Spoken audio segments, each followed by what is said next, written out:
everybody. My name is Patrick Curley. I am the organizer of the Northeast Kingdom Tipsy Talks. This is our second season doing these Tipsy Talks.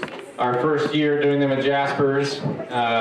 And what a great venue for this. I wanted to take a moment to thank Kathleen and Phil for organizing, providing us this space, mixing up great cocktails, opening up beer, pouring them into glasses. It's really appreciated. It's nice to be able to bring people downtown in Newport on a Tuesday night and patron an establishment that if it weren't here, Newport would look sadder perhaps.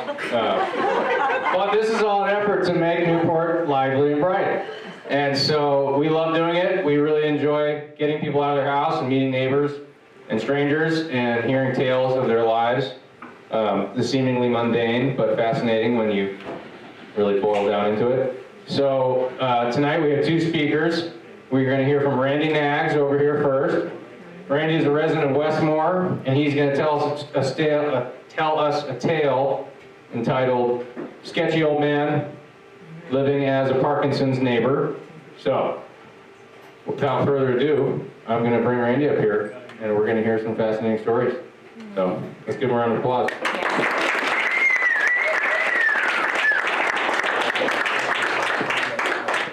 Hi there, thanks for coming out on a winter night. I appreciate that. Who else from the Northeast Kingdom here? The whole crowd that we're talking to? Yeah. How many of you know somebody who has Parkinson's? How many of you know somebody who's a sketchy old man? There'll be a few of them out there. I figured as much there. Yeah. I'm going to share my story, and I hope to do it in a comedic way. Kind of evolved as a public service announcement, a group that I was with. Just didn't understand what I was dealing with, what I was going through, or how to help their friends and so on. And so I kind of rolled it into what I hope was a better pill there. You can see I've got the trimmer going on.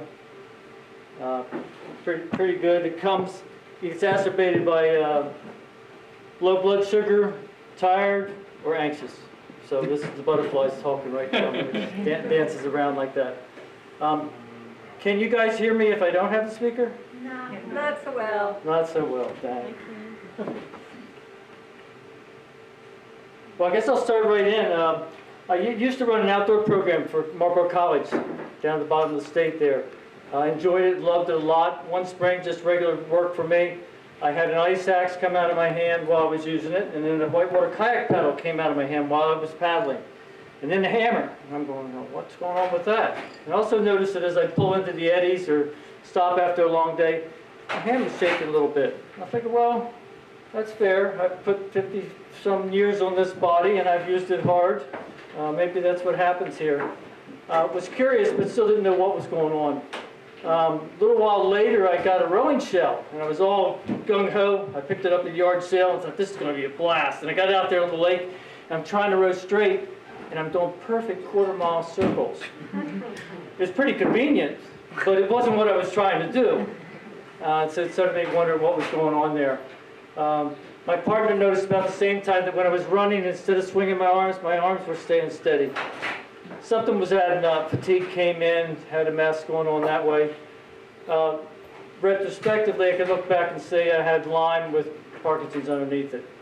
And luckily, I did the Lyme battle and got it at bay, came up out of that hole. It was pretty ugly. And there was Parkinson's comorbid there. So it's been quite an experience coming at it from there. I share my experience because I think in many ways I was really suited to get the disease.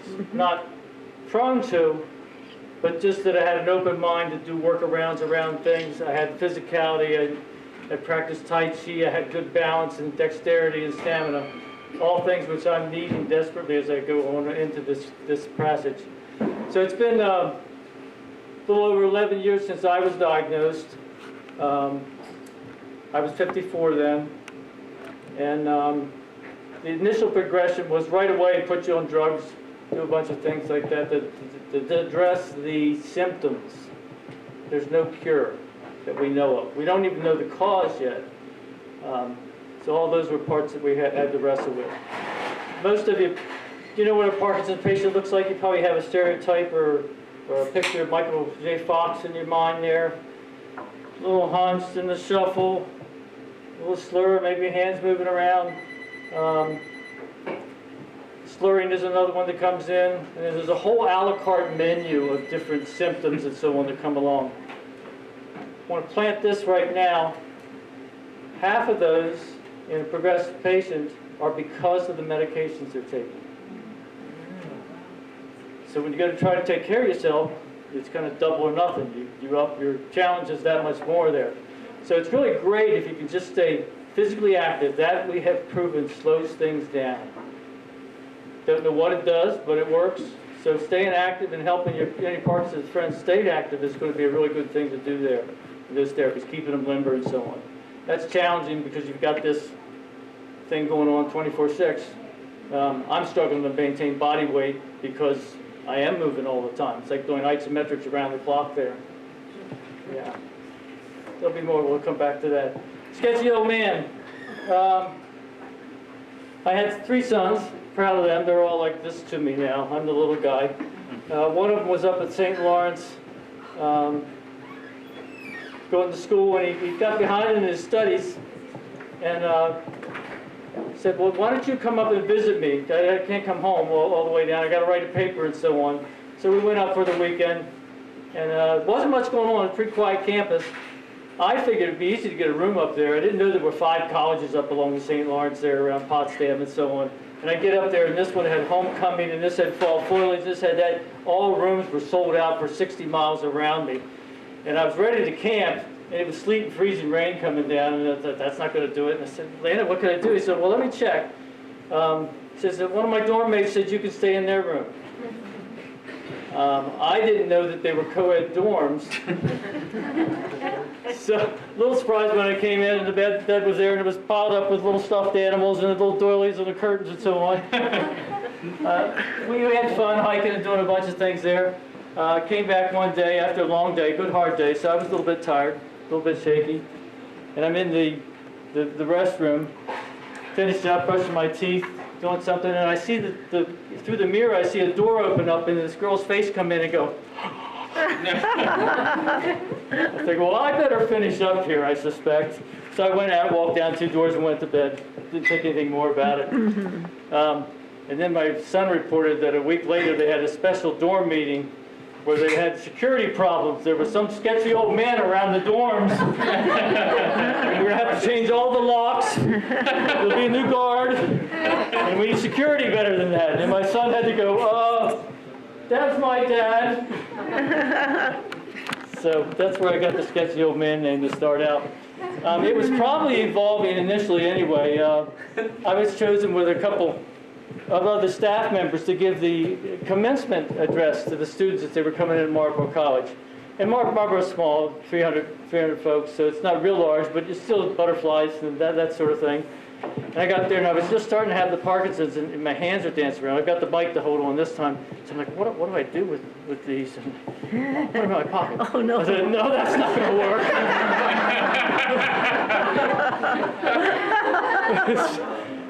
But you come into this, so it's kind of like this I do now. It works better. Stay on camera.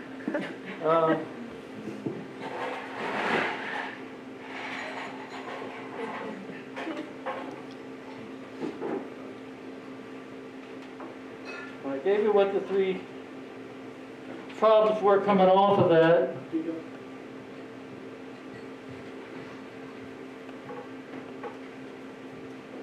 Yeah. Absolutely.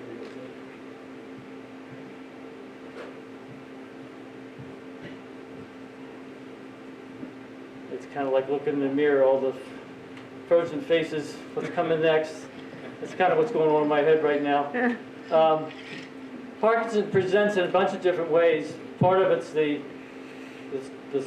sloughle, the stutter, the dragging foot, each of those pieces there. It actually hit me with executive function.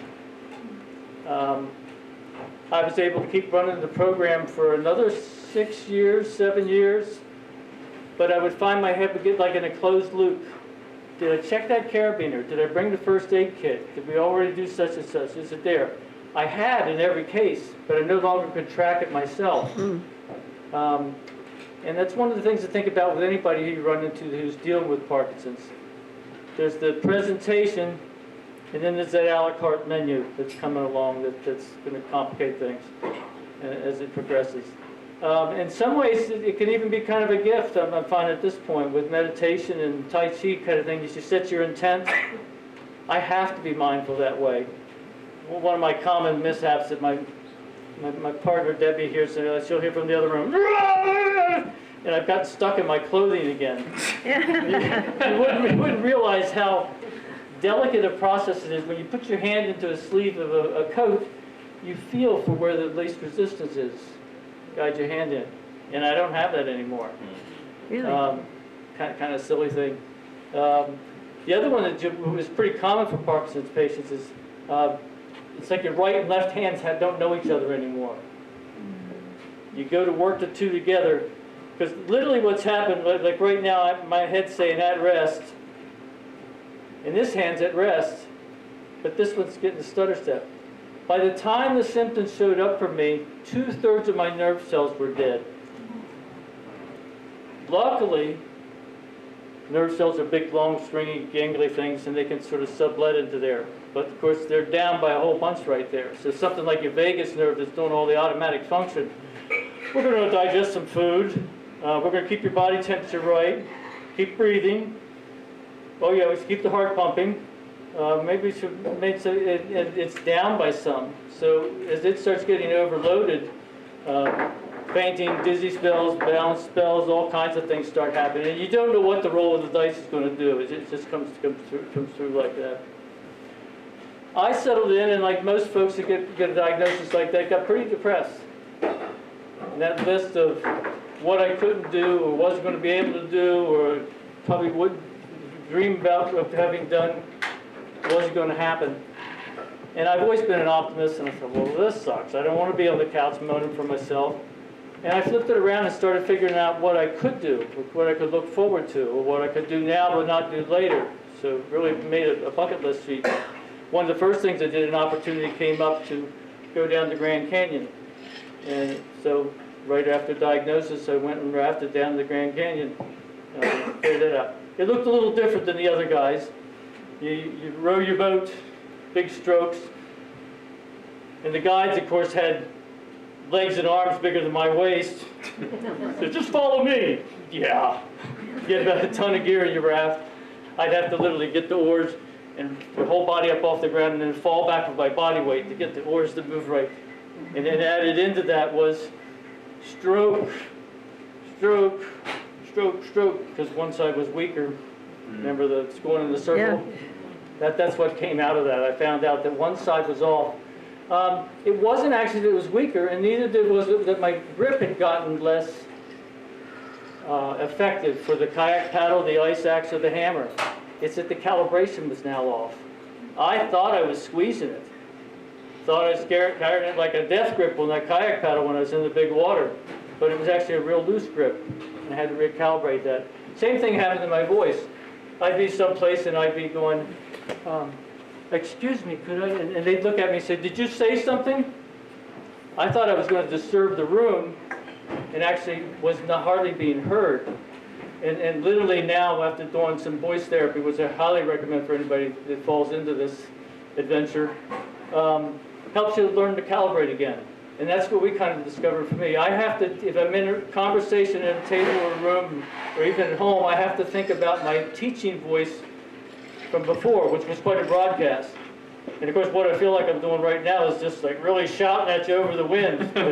That's where my calibration line is there. So we had to readjust that and figure out how to do that a little bit. One of the other lists that came up was to go around the planet. Debbie and I love to travel. My partner over here, Debbie. And we figured out, well, we hadn't planned on doing it at this point. We had planned on having a little bit more income before this came along as well. Cleared the house out, narrowed it down, rented the house, and then started traveling with something called Workaway. And not trusted house sitter at that time. And homestays and farm stays. and worked our way right around the planet. So you were staying at places where you weren't having to pay, you were given work in exchange for that. Great way to start. There was an omen, however. Well, we flew out of Boston, we got down there early, and we were hanging out, and a mentor of mine, who I'd known for many years, had a retreat center called Purple Mountain, give you an idea of the flavor there, was now in an Alzheimer's home facility down in Boston. So I negotiate the subway across town, and I find Helene's place, and come in, they show me into the room there, and her daughter had warned me, and the nurse had warned me, she may or may not know you. And I come in, and she was very pleasant. We had a great chat. She didn't have a clue in the world who I was. Some stranger was a little bit inappropriate talking like this and so on. And we finished the lunch and the dialogue, and I say goodbye to her, and I get up to walk out. And I'd been looking for Helene when I came in, so I really didn't notice which door to go out. So I get up, and I walk over to the door, and try the door, and it was an exit. And I feel a hand come up behind me and take my arm, gently but firmly. "Do you need help getting back to your room, sir?" Ah. And a shudder went through me. Well, this could be really messy. I got an airplane to catch, and they think I'm supposed to be here in this locked facility. So there was a stroll down the hall, and I was so happy to see the girl at the reception desk was still at the reception desk. And able to rescue me there. So a positive flight for sure. That was pretty good. Sketchy old man. Got 3 boys. One was up at St. Lawrence. The other two discovered the Elon College, and we're down there. And it was really fun when one of them came home one day, and he's standing like this, kicking around. "Dad, I got to tell you something. I pledged to fraternity." And he didn't know I had been Greek myself many years before. And so I said, "Well, which one?" And he's a little surprised at that response. And he said, "So, well, that's the same one I pledged." And we get talking, and I was down for the weekend and said, "Well, what are you guys doing Friday night?" "Well, we're busy. We've got a fraternity function." I said, "Well, what are you guys going to be doing?" "We're going to be playing paintball." And I said, "Well, ask him if I can play paintball. I'm a legacy, and I'd love to get out there and play with these guys. That would be a hoot." Well, they asked, and of course they said it was fine. So I show up early with the seniors who are going to play against the freshmen and the sophomores. And we were making a little bit of strategy and making some teams and so on, and figured it out. The freshmen and the sophomores weren't quite together. They kind of straggled in, and they missed the introductions and so on. We start playing the game, and we're having a blast. We're down crawling around on the ground, and we're popping up and shooting and so on. And by the way, running around and hunting for trails and popping up and shooting generate dopamine. Which is what my body doesn't do very well anymore. It's the lack of dopamine that made the cells die, and it's the lack of dopamine that causes all these things to progress. So I kind of look at it as mining dopamine. If you're out hiking and you're hunting for a view up ahead, or where's that trail, you get a shot of dopamine. Body's still making it, but not enough. We don't quite know why. So I'm cranking in the dopamine now out there crawling around the ground, and we're shooting each other and doing different rounds and so on. We have a great fun, and we totally annihilated the sophomores and the freshmen. Well, same thing, we come back from that, and I had to head on up the road, and they have a council meeting the next day, and they're telling their war stories. And then a bunch of the freshmen were up like, "Who was that sketchy old guy out there that kept shooting us and kept popping up and was sneaking around? He grabbed me and made me come back in. I didn't know who he was." And once again, my sons have to say, no, that's my dad. It's okay. It's a sketchy old man.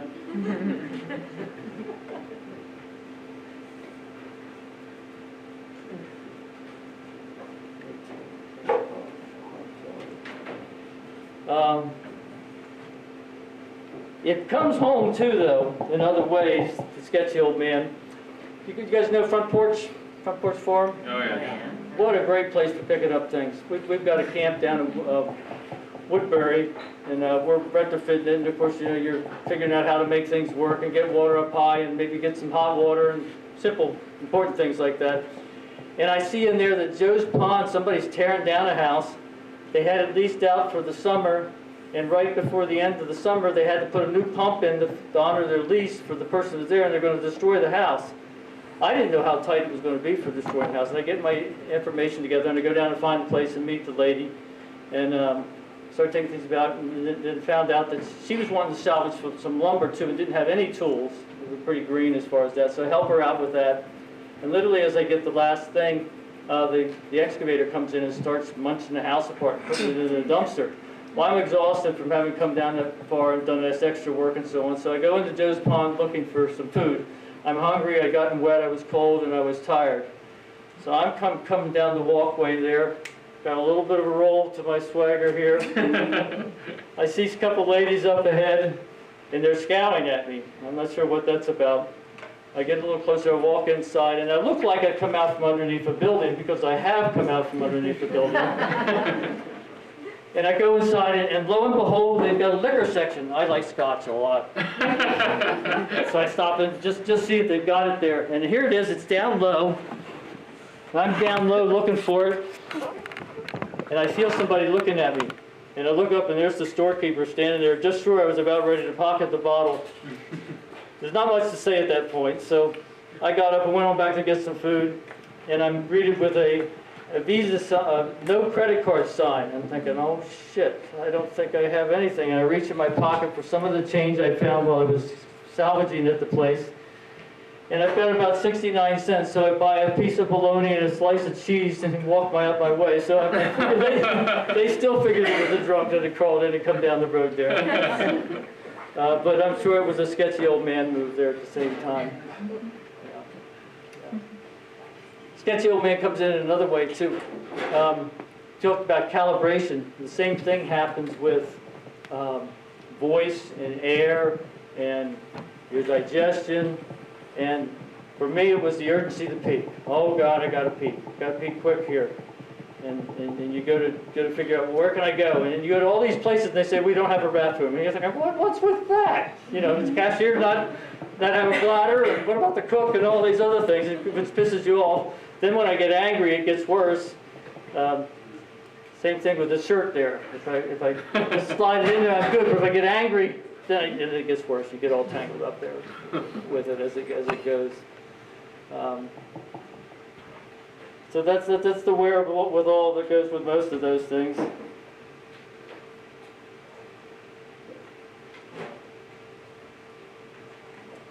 I probably should let Debbie tell the TSA story. We'd made most of the way around the planet. We were headed down to a safari in Africa. And it's pretty stressful going through airports, and you can imagine what it's like in third world airports like that sometimes. It can be pretty challenging. We're walking down this aisleway, and usually you can see stuff up ahead of you. Like, we literally came up and we turned this corner, and there was the luggage inspecting area, and there were a bunch of older ladies around, and they figured out I was shuffling, looked like what I am, as I came up, and they started helping me out. Well, right at that time, some official came from the back room, and he's shouting, hurry up, we got a group coming through, we got to make a move there, and he elbows the lady out of the way, and he's looking at me. And I stopped dead in my tracks there, and I put some stuff down. He grabs my water bottle. What's this? There's water in here. And I swigged most of it, but I evidently hadn't got all of it though. So I opened it up, about to do it, and he says, pour it out. And he meant for me to take it somewhere and pour it out, but I just poured it out right there. Went down his leg and onto his feet. I was delighted that I heard laughter and giggling all through the room there. But I was standing real close to him, and I could see his blood vessels just pumping. Debbie was quick to it. She says, he has a condition, and you have to forgive him, and it'll be okay. And she whisked me away, and I didn't get arrested. A short while later, the stewardess came by, and they were offering me a wheelchair and some other things. They helped accommodate what the problems were there. It was thankful at that time. I've also been rescued in other airports when they see me shuffling along. You need a wheelchair. And the pride thing goes, but then you got to realize sometimes that maybe it is time to start moving there.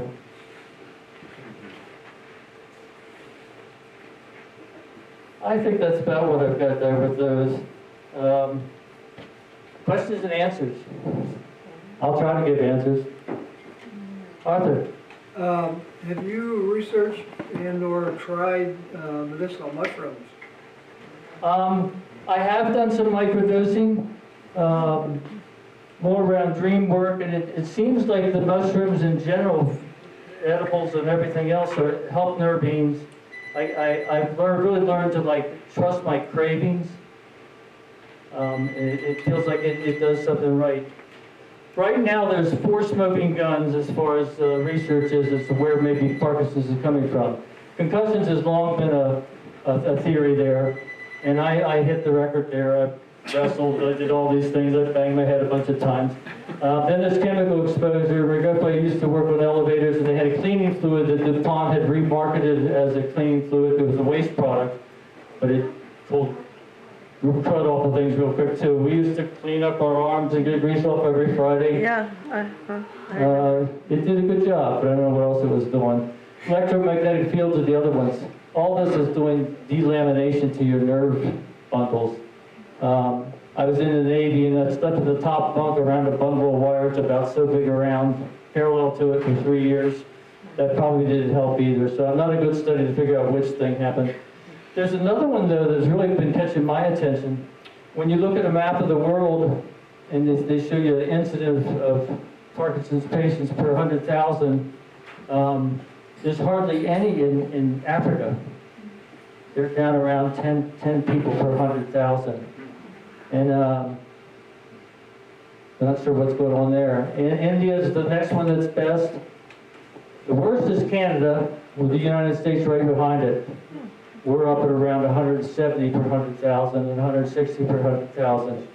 And then you see almost nothing in Africa. And the theory that's starting to get reported is looking at the body's not recognizing food as food. We're allowing GMOs into our markets, and these other countries are not, the ones that aren't having problems. Europe's pretty neutral. And the thinking is that, I don't know the exact numbers, but say somebody lives close to the earth in Africa, they've got like 12,000 different types of bacteria in their gut to help them make and process and move food and so on. And us Yanks have about 4,000 or 6,000. And we don't know what all those missing bacteria did. Did they process selenium, and this one processed zinc, and this one did this, or this one fought that? We don't know, because we were focused on killing the bad ones off. But it seems like something with that diversity is there.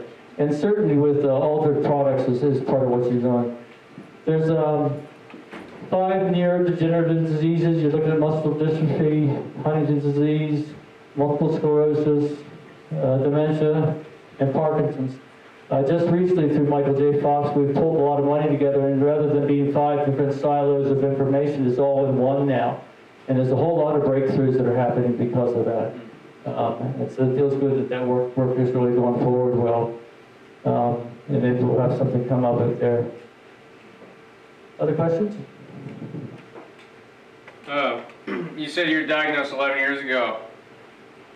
My limited exposure. You don't seem like super progressed in terms of your symptoms. Are you a typical timeline? Are you faring well? Do you feel like you're faring not as well as the typical diagnosis? Yeah, I think I was fairly well endowed. I don't like taking pills. I've always liked to resolve what the problem was and work things out ahead of time and get my body back to being dialed in and active.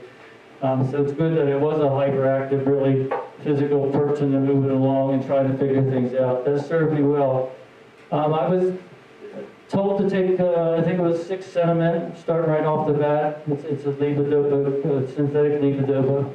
Levodopa is what breaks down and makes dopamine.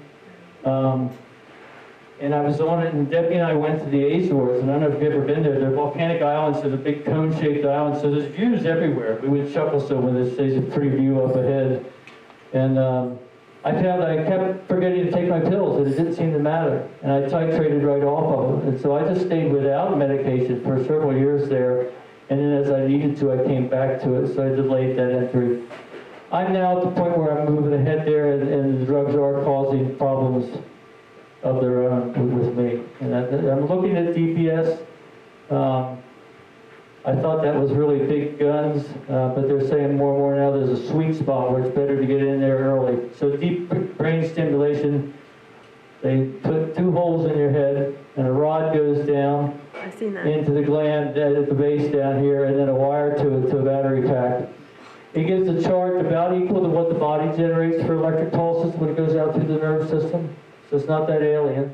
And it looks like it's more sustainable than it used to be. They stumbled on this when somebody's hypothalamus got injured, and they found that it became really active while it was healing itself. And then if you went in and killed another dozen cells, you could get it to do that again. But of course, you can see the problem with this mechanism. Yeah. They can take there's some sort of freeze therapy that they're playing with now down in North Carolina too. Is another way to do that. So not great choices, but seems like choices. And it's took me to resolving the other problems. You know, if yeast or inflammation from something else is happening, I'm going to dial that one out so my body doesn't have to deal with that piece there. Other questions? Me? Yeah. You were saying earlier, before you started speaking to the masses, that you were working with the Druidic way of life and the Celtic healing. Would you like to go into that a little bit, please? Mindfulness is almost implicit with Parkinson's. You have to set the intent. My hands will be stuttering here, or even my voice, but with intent, it slows right down. Mm-hmm. So I can still carve and do things, and even with skiing or snowshoeing, if it's something where my intent is focused, I can work right around it. Snowshoeing works by itself. You have to lift up your feet, big exaggerated moves. So I don't seem to slow down there. I don't have my foot dragging like it would otherwise. Cross-country skiing is a little bit different. I get on my skis and I'm like a kid on a skateboard, one leg working. But if I think about it and take the pole and go post, then the arm works and the leg works and kicks. And if I think post, I can still model a good ski form as long as I do that. If I think, oh, what's that little bird? Where's the trail? I'm right back to that. So you have to keep the intent. Thank you. To make it work there. Works for everything. Thanks. Yeah, you'll find that a lot of therapy sessions, they're teaching people to meditate, to do yoga, and lots of things. So I'm lucky that I got into those things early and have some backdrop to work on there. Thank you. Is there any impact on cold water swimming? Naturopathic doctors say that's a great therapy for it. So it's not uncommon for me to take a nice hot soak in the tub, but that's almost a given every night for me. If I want my body to get a rest, I need to really get it relaxed and down so that I get some rest. Lack of dopamine is now stealing sleep from me, so now I'm fatigued a lot because I don't drop into deep REM sleep, or I start acting out in my dreams, flying somewhere or taking off or something, and you don't get good sleep. You get great dreams, but you don't get a good sleep. Yeah, that could be good. I have taken the plunge up in Quebec a few times. We used to take the students up there for skiing and do some work through there, and we've done a polar plunge at Marlborough College. We would do a sweat lodge outside and then plunge in. Do you guys provide a sweat lodge too?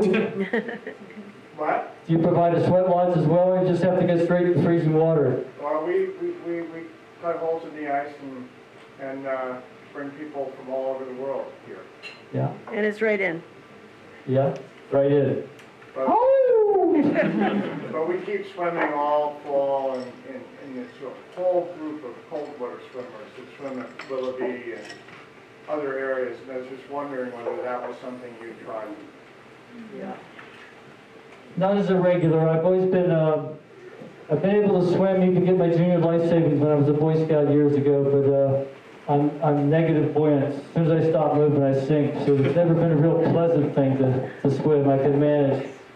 And there again, my kick isn't quite the same. If I'm skiing, I have to exaggerate things too. I'll want to do a snowplow, I'll want to turn both my skis like this, and I'll look down and one's flat and the other one's angled up. And then if I imagine that I put the ski straight up and the other one at an angle, I'll look down and they're actually where they're supposed to be. But I have to be really focused on there to do it. Mm-hmm. My swimming is pretty chaotic. I like to get in the water and splash around, but I don't travel in a given direction. Remember the boat? Well, a lot of the cold water folks just simply immerse themselves. They don't swim, they just sit for long periods of time in the cold water. About 5 minutes, 10 minutes. I might be coerced. Thank you. Anybody else?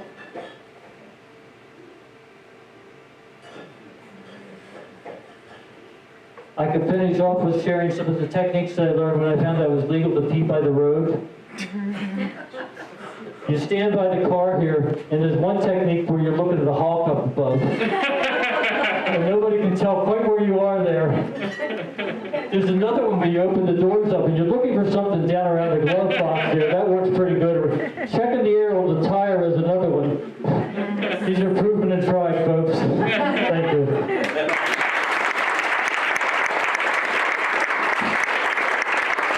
We have 3 more events before the season is over. 3 Tuesdays in a row in March. And then everybody's going to be too busy putting their garden together to gather here and enjoy other people listening. But if you think you have a story, come find me, come talk to me. We're always looking for the next round of Tipsy Talkers. And we're even going to play with some maybe speed dating version where they're going to be a few more people, a few faster stories. We're up for anything, so come talk to us, and we hope to see you in... Was I not fast?